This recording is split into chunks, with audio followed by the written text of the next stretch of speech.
I have received a return of the writ which I issued on 27 February 2023 for the election of a member to serve for the electoral division of Aston in the state of Victoria, to fill the vacancy caused by the resignation of the Honourable Alan Edward Tudge.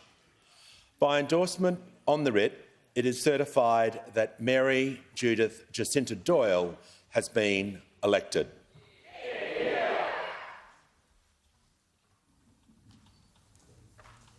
Mr Speaker, a new member. Please admit her.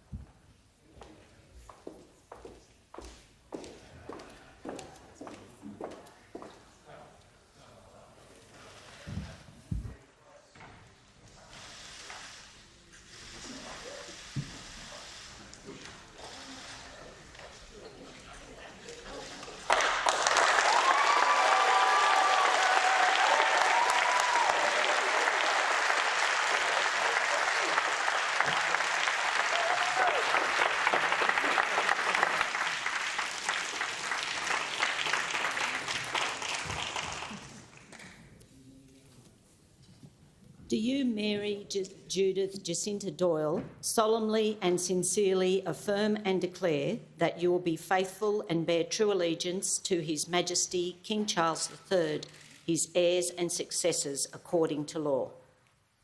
I do.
And I call the Prime Minister. Thanks, Mr Speaker.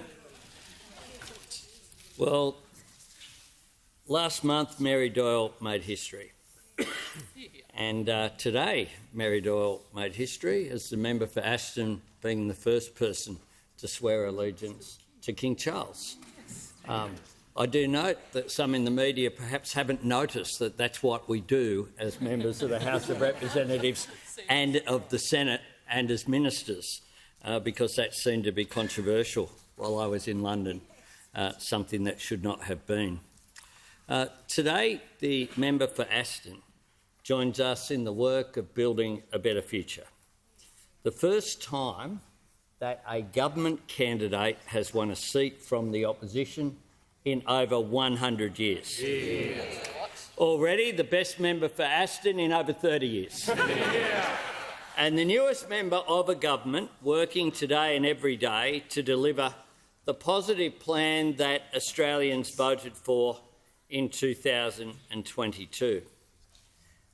When I rang Mary and asked her to be the candidate in the by-election, she had, of course, already contested an election back in 2022 and achieved an outstanding result, standing for an electorate that had received 54.7% of the primary vote for the former member for Aston, Alan Tudge, and a two-party preferred vote of over 60% for the coalition.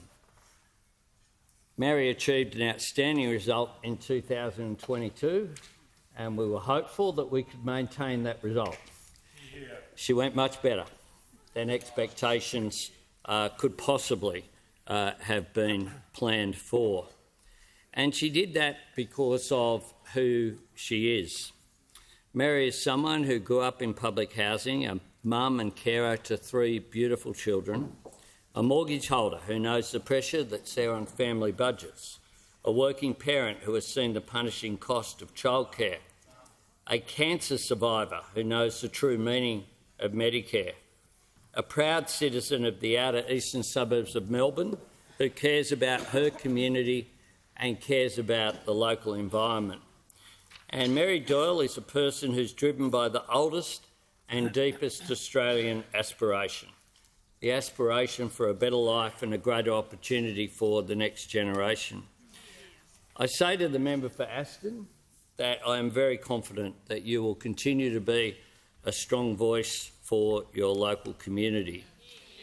And I'm delighted that you are joining us here on Budget Day with the great privilege of serving the people of Australia that all of us have from our different perspectives.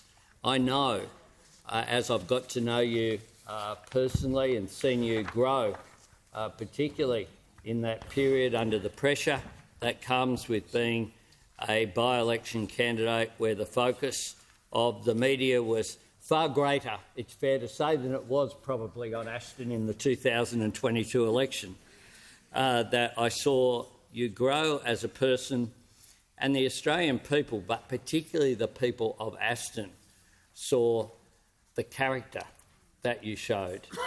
And I think for those people who were watching there on election night when you were introduced by the Deputy Prime Minister as a successful candidate, I think your humility showed, your character showed, your passionate commitment for that local community showed.